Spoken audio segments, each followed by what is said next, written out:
Press Lord, सबको जय मसीह की। पवित्र बाइबल का वचन सीखेंगे। उत्पत्ति अध्याय 34। दीना को भ्रष्ट किया जाना।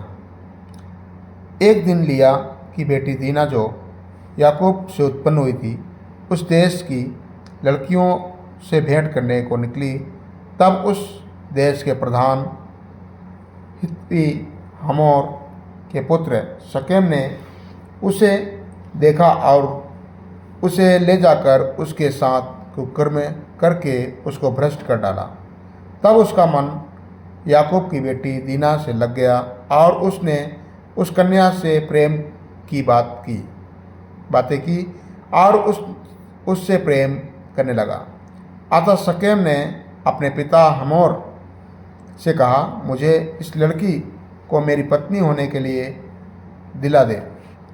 और याकूब ने सुना कि शकेम ने मेरी बेटी दीना को अशुद्ध कर डाला है, पर उसके पुत्र उस समय पशुओं के संग मैदान में थे, इसलिए वह उनके आने तक चुप रहा। तब शकेम का पिता हमोर निकलकर याकूब से बातचीत करने के लिए उसके पास गया। याकूब के पुत्र यह सुनते ही मैदान से बहुत उदास और क्रोधित होकर आए, क्योंकि शकेम ने याकूब की बेटी के साथ कुकर्म करके इजराइल के घराने से मूर्खता का ऐसा काम किया था जिसका करना अनुचित था। हमोर ने उन सबसे कहा, मेरे पुत्र शकेम का मन तुम्हारी बेटी पर बहुत लगा है, इसलिए उसे उसकी पत्नी होने के लिए उसको दे दो और हमारे साथ ब्याह किया करो। अपनी बेटियां हमको दिया करो और हमारी बेटियों को आप लिया करो। हमारे संग बसे रहो और यह देश तुम्हारे सामने पड़ा है, इसमें रहकर लेन देन करो और इसको भूमि को अपने लिए ले लो। शकेम ने भी दीना के पिता और भाइयों से कहा, यदि मुझ पर तुम लोगों की अनुग्रह की दृष्टि हो तो जो कुछ तुम मुझसे कहो वह मैं दूंगा। तुम मुझसे कितना भी मूल्य या बदला क्यों ना मांगो तो भी मैं तुम्हारे कहे के अनुसार दूंगा, परंतु उस कन्या को पत्नी होने के लिए मुझे दो। तब यह सोचकर कि शकेम ने हमारी बहन दीना को अशुद्ध किया है, याकूब के पुत्रों ने शकेम और उसके पिता हमोर को छल के साथ यह उत्तर दिया, हम ऐसा काम नहीं कर सकते कि किसी खतना रहित पुरुष को अपनी बहन दे, क्योंकि इससे हमारी नामधराई होगी।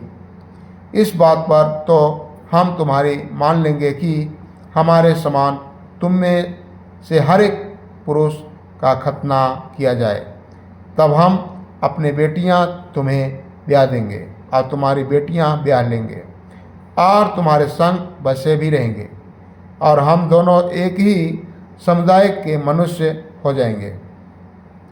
पर यदि तुम हमारी बात न मानकर अपना खतना न कराओगे तो हम अपनी लड़की को लेके यहाँ से चले जाएंगे। उनकी इस बात पर हमोर और उसका पुत्र शकेम प्रसन्न हुए और वह जवान जो याकूब की बेटी को बहुत चाहता था, इस काम को करने में उसने विलम्ब न किया। वह अपने पिता के सारे घराने में अधिक प्रतिष्ठित था, इसलिए हमोर और उसका पुत्र शकेम अपने नगर के फाटक के निकट जाकर नगरवासियों को यूँ समझाने लगे, वे मनुष्य हमारे संग मेल से रहना चाहते हैं, अतः उन्हें इस देश में रह के लेन देन करने दो। देखो, यह देश उनके लिए भी बहुत है, फिर हम लोग उनकी बेटियों को ब्याह लें और अपनी बेटियों को उन्हें दिया करें। वे लोग केवल इस बात पर हमारे संग रहने और एक ही समुदाय के मनुष्य हो जाने को प्रसन्न हैं कि उनके समान हमारे सब पुरुषों का भी खतना किया जाए। क्या उनकी भेड़ बकरियां और गाय बैल वरन उनके सारे पशु और धन संपत्ति हमारी ना हो जाएगी?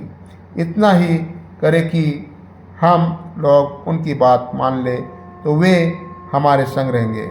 इसलिए जितने उस नगर के फाटक से निकलते थे, उन सबों ने हमोर की और उसके पुत्र शकेम की बात मानी और हर एक पुरुष का खतना किया गया जितने उस नगर के फाटक से निकलते थे।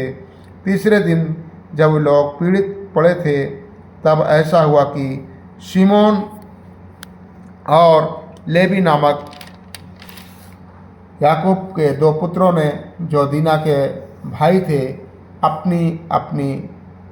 अपनी तलवार लेकर उस नगर में निधड़क घुसकर सब पुरुषों को घात किया। हमोर और उसके पुत्र शकेम को उन्होंने तलवार से मार डाला और दीना को शकेम के घर से निकाल ले गए। याकूब के पुत्रों ने घात कर डालने पर भी चलकर नगर को इसलिए लूट लिया कि उसमें उनकी बहन अशुद्ध की गई थी। उन्होंने भेड़ बकरी और गाय बैल और गधे और नगर और मैदान में जितना धन था ले लिया।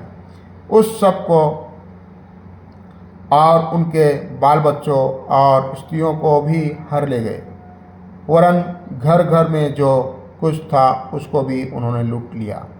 तब याकूब ने शिमोन और लेवी से कहा, तुमने जो इस देश के निवासी कानानियों और परिचियों के मन में मेरे प्रति घृणा उत्पन्न कराई है, इससे तुमने मुझे संकट में डाला है, क्योंकि मेरे साथ तो थोड़े ही लोग हैं। इसलिए अब वे इकट्ठे होकर मुझ पर चढ़ेंगे और मुझे मार डालेंगे, तो मैं अपने घराने समेत नष्ट हो जाऊंगा।